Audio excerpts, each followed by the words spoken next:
Mesdames et messieurs, bonjour et bienvenue à Lumière du Monde. Je vous accueille aujourd'hui au domaine Cataraqui, un magnifique parc dans lequel il fait bon se promener en toute saison. Cette semaine débute le mois de novembre, communément appelé le mois des morts. On pourrait croire que c'est à cause de la grisaille du temps, des feuilles des arbres qui tombent et qui nous rappellent que tout meurt. Ben non, si on l'appelle comme ça, c'est parce qu'en tout début du mois, le 2 novembre, on souligne en Église nos défunts. Alors, dans ce contexte, nous rencontrons le Père Paul Denisot qui nous parle de mort, de résurrection et de deuil avec une vision pleine d'espérance et d'amour. On parle de mort, mais vous savez comme moi que la mort, ça fait partie de la vie. Et de la vie, il y en a dans un super projet dans le quartier Limoilou, à Québec. Vous aimez les légumes frais et les histoires inspirantes? Alors, en ouverture d'émission, nous vous présentons le projet Cultiver pour donner. Bonne émission!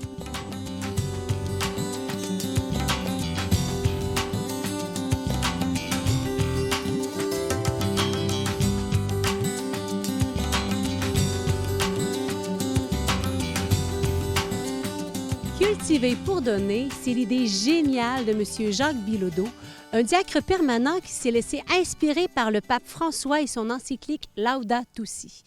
Jacques décide d'offrir gratuitement des paniers de légumes frais aux familles dans le besoin en s'inspirant, attention, des principes de l'écologie intégrale. Cultiver pour donner, c'est pas seulement un geste de solidarité, c'est aussi une façon de créer du lien social et de respecter l'environnement. Cultiver pour donner, c'est une leçon de vie et d'amour inspirée par la foi. Ouais, c'est ça, c'est pas des carottes commerciales. On choisirait juste les plus belles, en autant qu'elles soient mangeables. Le but, c'est de nourrir.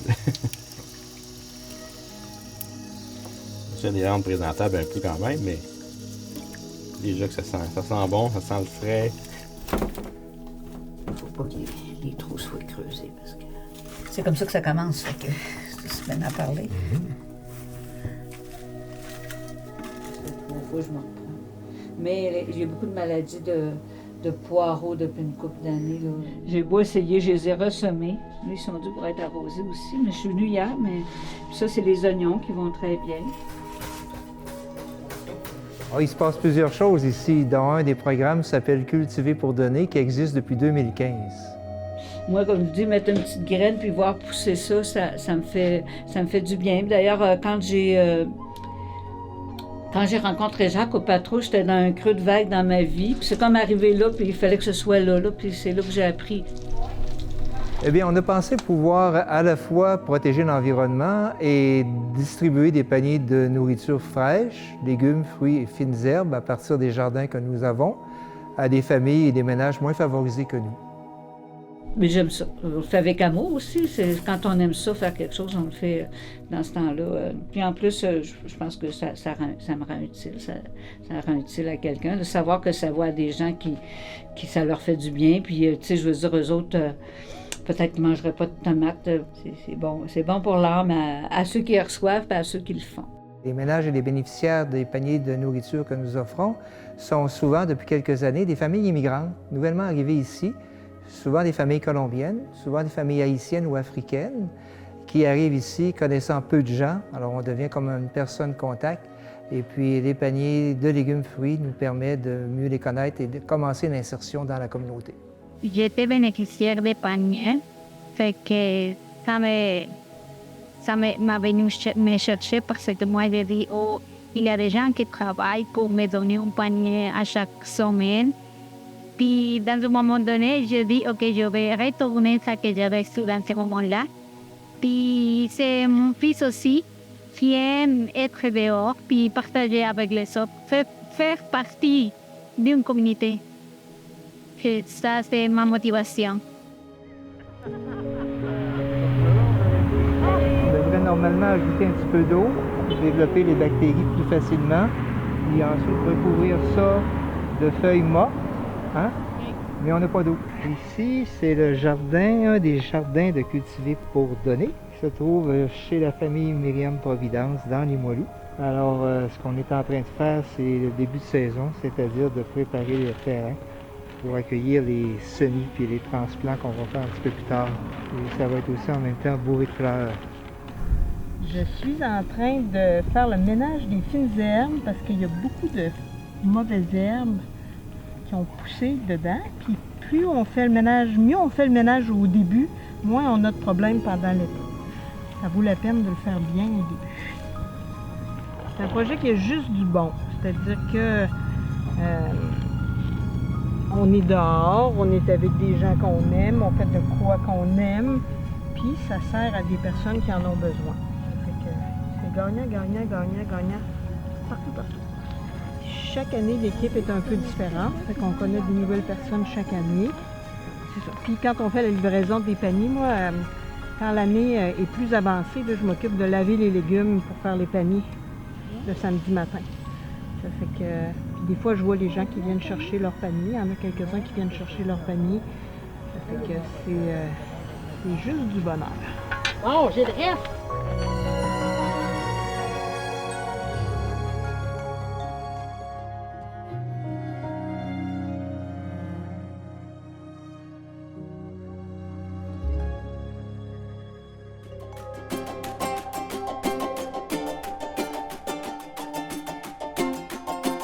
Alors ici, dans le programme Cultiver pour donner, on est à l'étape 2. On a terminé la préparation des sols pour recevoir les transplantations et les semences. Donc ce soir, on commence à transplanter ce qu'on a fait pousser dans la pouponnière à légumes et à semer ici. C'est la distance entre les rangs. C'est génial. Ça, c'est... T'en mets juste une, là. T'en mets juste une, celle-là, à la fois, puis tu les mets à peu près à 5 cm. T'en mets une autre ici. Oui, on va en mettre une ici. T'en mets une autre. Et l'autre là, mais on... Ça donne de quoi du monde, non? Pas de la misère. Dans ce temps-ci, il y a beaucoup de misère. Le monde qui n'a pas le... Nous autres, on est en retraite, on a nos pensions, mais on a appris à ménager quand on était dans notre vie. À cette heure, on a assez pour survivre, mais on peut aider les autres. J'aime beaucoup aider pour bien intégrer à la société québécoise.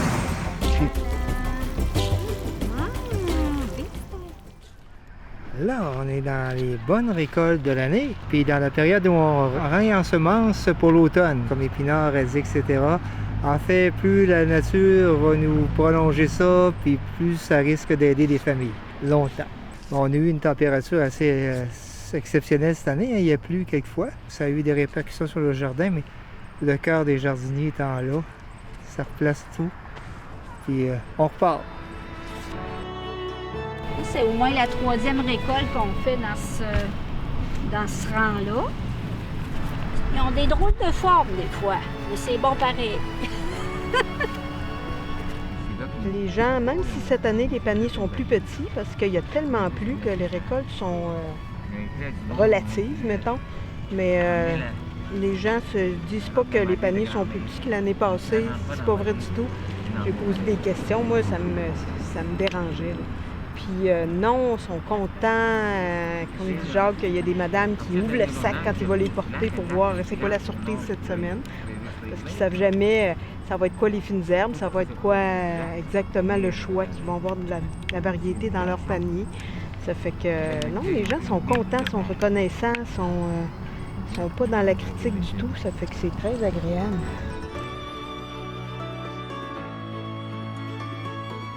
On a une rencontre aussi à la fin de l'année. Les différentes personnes qui ont travaillé au semis, à l'entretien des semis, ensuite la mise en terre, tout ça. Toutes les personnes vont se réunir, puis on partage ensemble chacun ce qu'on a fait, là. Et c'est très, très intéressant. Puis on voit que chaque personne a son rôle à jouer. Il faut les laver, les oignons, après, là, que ce soit présentable dans nos paniers. C'est un beau travail de fait après, là, de tout rassembler les récoltes, de faire des belles présentations. Moi, je travaille pas à ça, mais il y en a qui travaillent pour ça, puis ils font vraiment une belle job, là. Jacques, il nous envoie des photos là, de ce qu'on récolte, puis des paniers qu'ils font, là, c'est vraiment beau. C'est toutes les couleurs mélangées. Ah, c'est de toute beauté. C'est un travail d'équipe, hein? Du début jusqu'à la fin.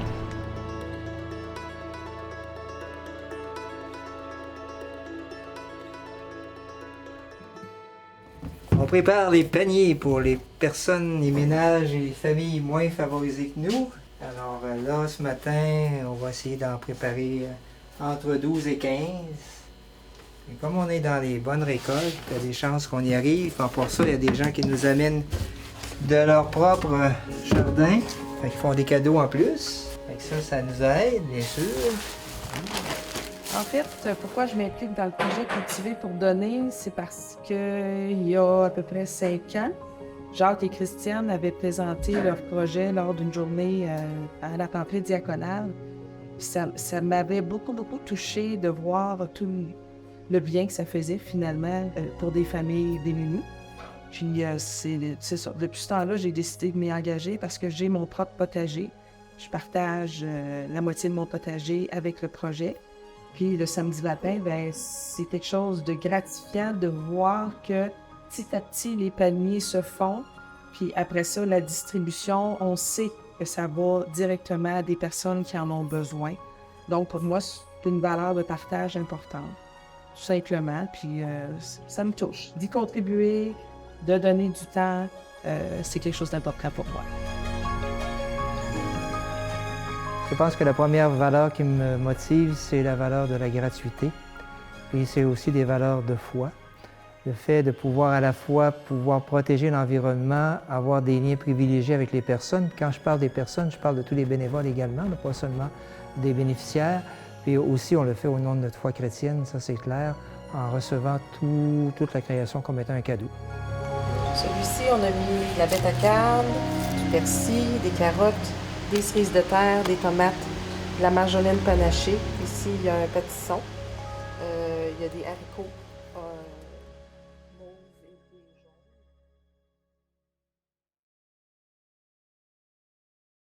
Traditionnellement, le mois de novembre, c'est l'occasion de visiter les cimetières et de fleurir les tombes de nos proches qui sont décédés.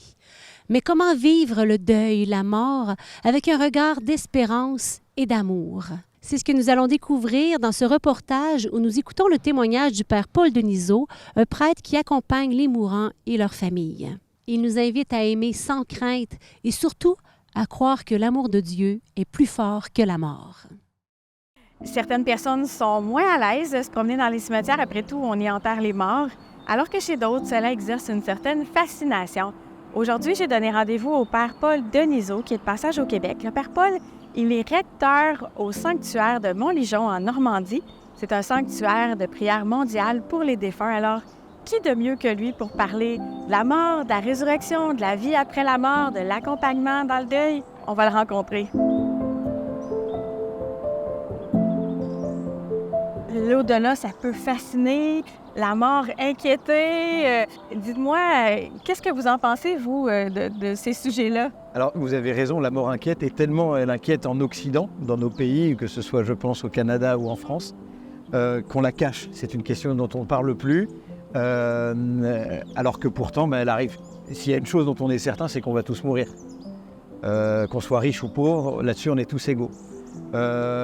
Finalement, face à cette question de la mort, il y a 2 réponses possibles. C'est soit il n'y a rien, et soit c'est fini. Et dans ces cas-là, c'est triste parce que comment se résoudre que l'amour se termine? Parce qu'on est fait pour aimer et aimer toujours, on aimerait aimer toujours. Et ça voudrait dire que ça se termine. Et nous, chrétiens, on porte cette espérance qui n'empêche pas la souffrance et les larmes, mais que le Christ est ressuscité. Et s'il est ressuscité, il a vaincu la mort. Et ça veut dire que nous sommes faits pour la vie éternelle et que les liens avec nos défunts sont toujours vivants. Et ça, c'est un super cadeau. Certaines personnes, comme vous l'avez dit, préfèrent vivre en pensant pas à la mort. Est-ce qu'on peut faire notre vie sans jamais penser à la mort, puis c'est après la mort, ce où je vais? On aimerait, c'est vrai que c'est une question qu'on évacue vraiment.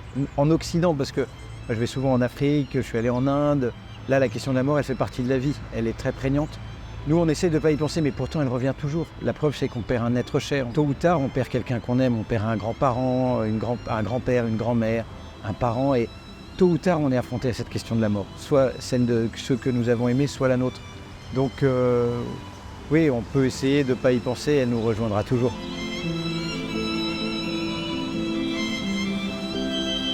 Dans une société où l'occultisme et le spiritisme trouvent une certaine place de nos jours, même parmi les jeunes générations, comment est-ce que le christianisme apporte une réponse sur la mort qui peut être pertinente, intéressante?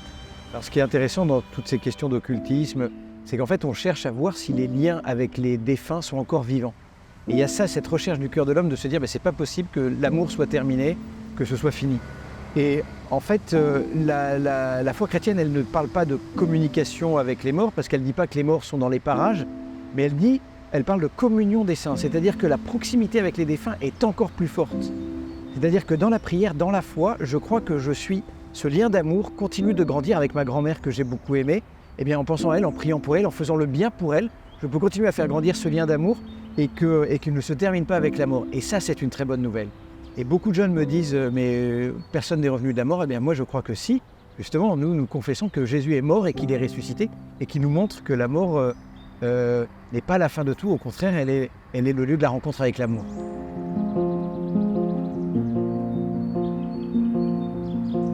Les chrétiens et chrétiennes vont parler de vie éternelle. Comment est-ce que c'est possible de penser vivre éternellement? Ouais. Alors c'est une bonne question et même... on pourrait se dire vivre éternellement, c'est pas joyeux, même si la vie était upgradée, un peu améliorée. En fait, moi, j'ai pas vraiment envie de vivre éternellement cette vie-là. En revanche, quand on parle de vie éternelle, c'est plus que ça, c'est complètement différent. Nous, les chrétiens, nous croyons à la vie éternelle, c'est-à-dire une vie, mais une vie, on ne peut pas l'imaginer. C'est saint Paul qui dit ce que l'œil de l'homme n'a pas vu, ce que l'oreille de l'homme n'a pas entendu, ce qui n'est pas monté dans le cœur de l'homme. Voilà ce que Dieu a préparé. Alors ça, c'est une énorme surprise. Et pourtant, il y a des moments dans nos vies où on perçoit que ça, c'est la vie éternelle. Vous voyez, ça c'est la vie en fait, ça c'est la vraie vie. Le moment où je pense qu'une femme met au monde un enfant, elle se dit tiens, là ça doit être un moment de bonheur, le moment où on s'aime, là il doit y avoir quelque chose, on dit ça c'est la vie. Le moment où on est à un concert de Céline Dion et on chante sa chanson, et une espèce de communion, on se dit tiens, là c'est un peu la vie. Mais c'est des pâles copies, enfin vous voyez, c'est une pâle image, mais on sent qu'il y a des moments où ça c'est la vie. Et bien la vie éternelle c'est ça, dans un éternel présent, 1 milliard, avec un bonheur mais qu'on ne peut pas imaginer. Et oui, et en fait, on en a, à la fois, on n'arrive pas à l'imaginer, et en même temps, il y a des moments dans notre cœur où on sent que, tiens, là, il y a quelque chose de la vraie vie. Et en fait, la vie, pour nous, c'est l'amour, c'est le moment de la communion, en fait.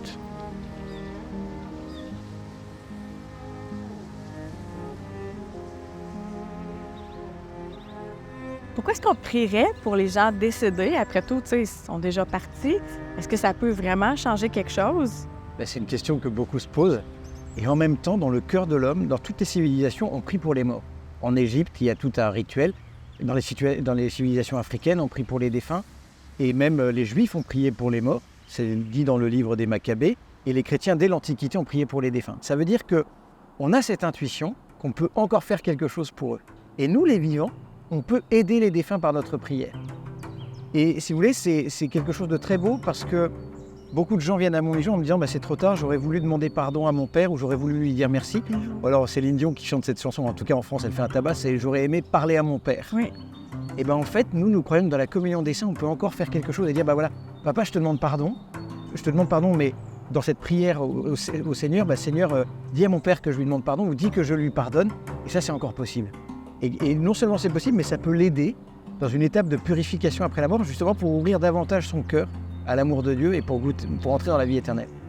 Si on croit que Dieu est amour, qui est notre Père, comment est-ce qu'on peut penser à l'enfer, au purgatoire? Il me semble qu'il est tout amour, il va nous accueillir au paradis avec bonheur, non? Ben oui, mais c'est comme le Père dans l'enfant prodigue, vous avez tout à fait raison, il est tout amour. Et il nous attend. Il n'est pas un Dieu justicier et vengeur, c'est pas... S'il est Père, il est amour. Mais en revanche, nous pouvons refuser cet amour. Et nous aussi, vous voyez, dans notre cœur, on peut avoir des attachements qui nous empêchent de l'aimer vraiment. Le péché, c'est une forme d'addiction. Et on a besoin d'être guéri de cette addiction pour vraiment nous ouvrir à son amour. Les âmes qui vont au purgatoire, c'est pas Dieu qui les met en purgatoire. Sainte Catherine de Gênes, elle dit c'est elle qui refuse. Enfin, pas qui refuse. Non, elle refuse pas, c'est elle qui dit je suis pas prête. Les âmes en enfer, elles refusent. Elles disent je veux pas de l'amour. Mais Dieu offre toujours son amour. Jusqu'au bout, il offre son amour. Vous avez tout à fait raison. Mais nous avons quelque chose qui s'appelle la liberté. Vous voyez, vous pouvez aimer votre enfant, vous pouvez aimer un ami, vous lui donnez cet amour, il peut le refuser en fait. Dans l'amour, il y a toujours une part de liberté.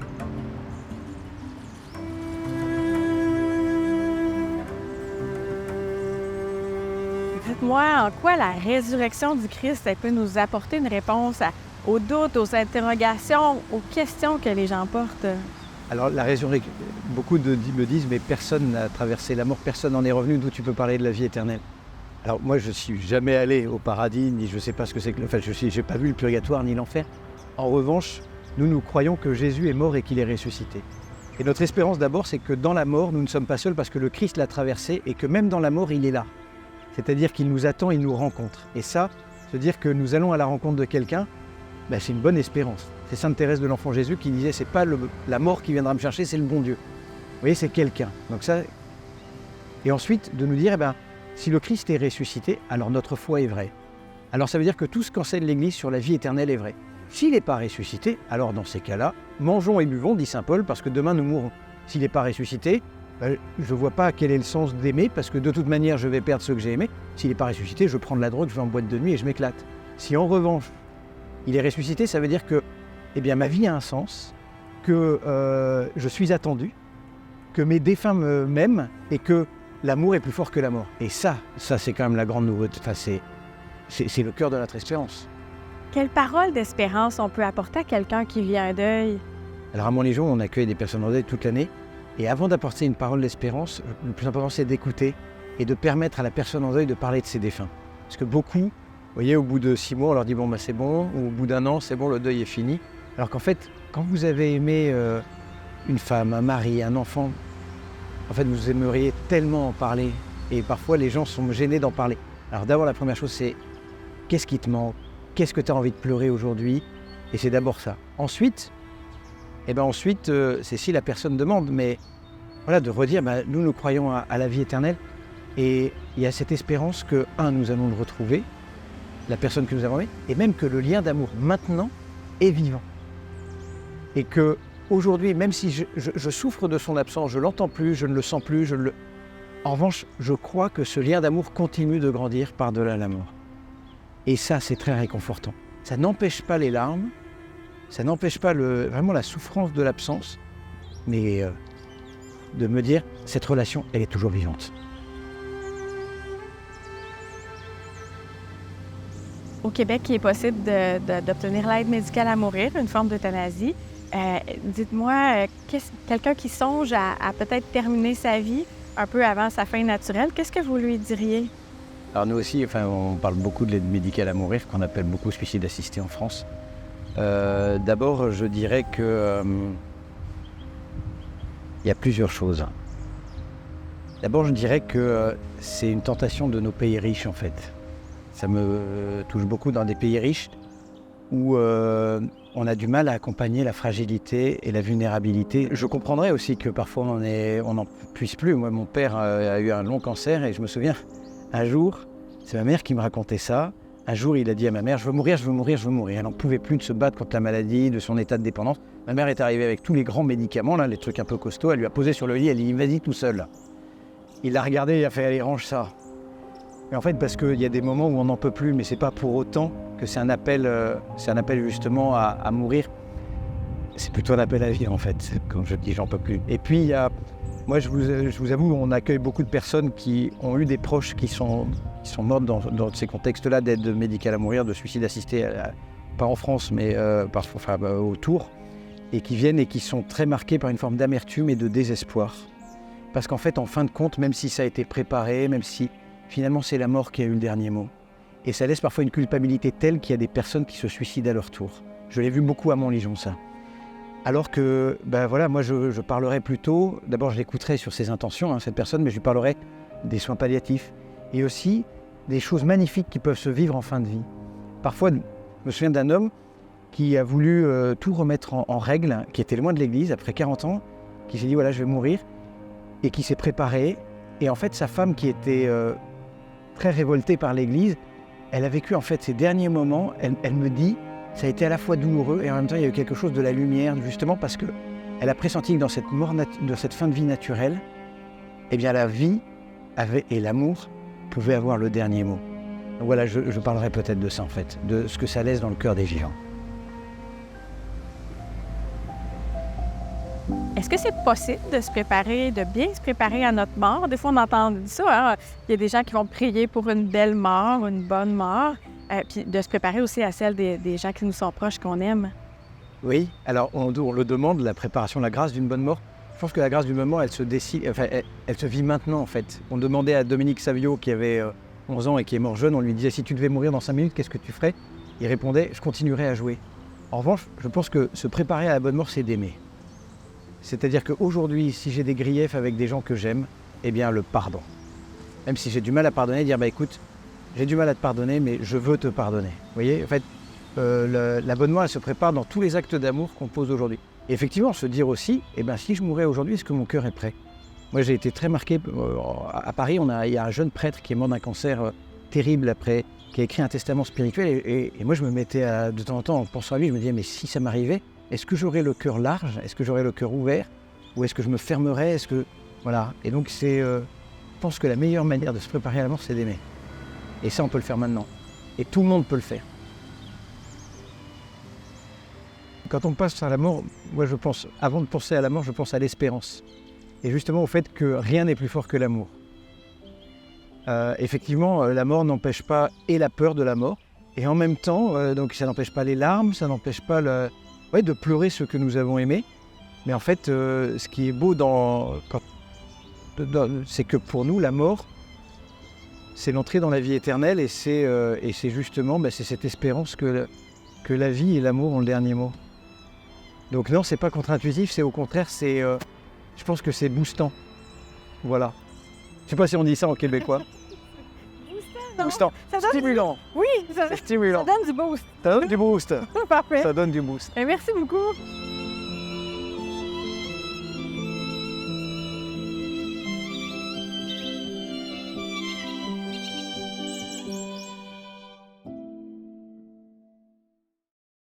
C'est grand la mort, c'est plein de vie dedans.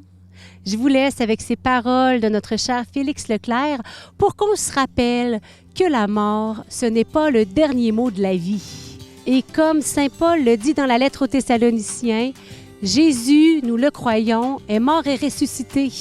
De même, nous le croyons aussi, ceux qui se sont endormis, Dieu, par Jésus, les amènera avec lui. Quelle parole de réconfort et de consolation. Je vous souhaite une belle semaine dans la paix du cœur.